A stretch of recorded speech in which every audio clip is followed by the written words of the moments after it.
നല്ല സ്മെല്ലെന്ന് പറഞ്ഞാൽ നമ്മുടെ മുല്ലപ്പൂവിൻ്റെ മണമൊന്നും അല്ല. അതുപോലെ അതിനെയൊക്കെ കടത്തി വെട്ടുന്ന പോലെയുള്ള നല്ലൊരു സ്മെല്ല്. ഇപ്പം ഞാനിങ്ങനെ അന്വേഷിച്ച് വന്നപ്പം ഈ മണം വരുന്നത് ഇവിടെ നിന്നാണ്.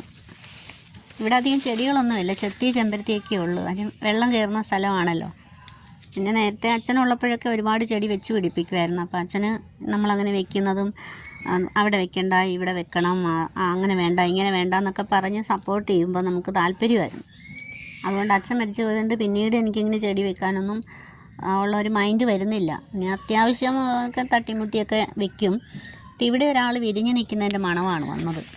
ഇത് കണ്ടോ, ഇത് കല്യാണ സൗഗന്ധികം. ഇത് നമ്മുടെ വീട്ടിലുണ്ട്. ഇത് ഒരു 3-4 മാസം മുമ്പ് ഇതുപോലെ പൂ വിരിഞ്ഞായിരുന്നു. അപ്പോൾ നമ്മൾ അടുക്കളയിലും നമ്മളെവിടെ വീടിൻ്റെ ബാക്കി നിന്നാൽ പോലും ഇതിന് മണം വരുവേ. നല്ല സ്മെല്ലാണ് ഈ പൂവ്.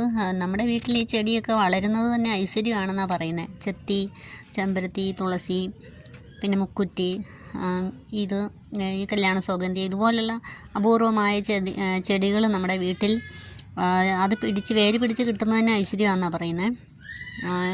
ഈ കല്യാണ സൗഗന്ധ്യത്തിന് ഒരു ഐതിഹ്യമുണ്ട്.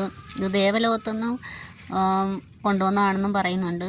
എനിക്ക് കറക്റ്റ് അറിയത്തില്ല. പക്ഷേ ഇത് നമ്മുടെ ഭീമസേനൻ ഭാര്യയായ പാഞ്ചാലിക്ക് വേണ്ടി യുദ്ധം ചെയ്ത് പല തടസ്സങ്ങൾ നേരിട്ട് പോയി കൊണ്ടുവന്ന് കൊടുത്ത ഒരു പൂവാണ് എന്നാണ് പറയുന്നത്. അപ്പം ചില്ലറക്കാരനല്ല.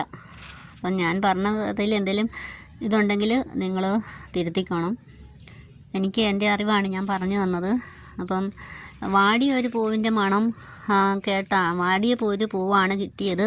ആ പൂ എവിടെ നിന്ന് വന്നെന്ന് അന്വേഷിച്ച് പോയ വഴിയാണ് ഹനുമാൻ തടസ്സമായി കിടന്നു. ഹനുമാൻ്റെ വാല് പോലും ഭീമസേനനെ കൊണ്ട് നീക്കാൻ പറ്റിയിട്ടില്ല. അങ്ങനെ യുദ്ധം ചെയ്ത് നേടിക്കൊണ്ടുവന്നു പാഞ്ചാലിക്ക് കൊടുത്ത ഒരു പൂവാണിത്. 4 ഇതളാണ് ഇതിനുള്ളത്. കണ്ടോ, ഇത് ഭംഗിയൊന്നും നോക്കിക്ക് കാണാനായിട്ട്. ഈ പൂവ് 2-3 ദിവസം കഴിയാതെ വാടുകയില്ല. അങ്ങനെയാണ്.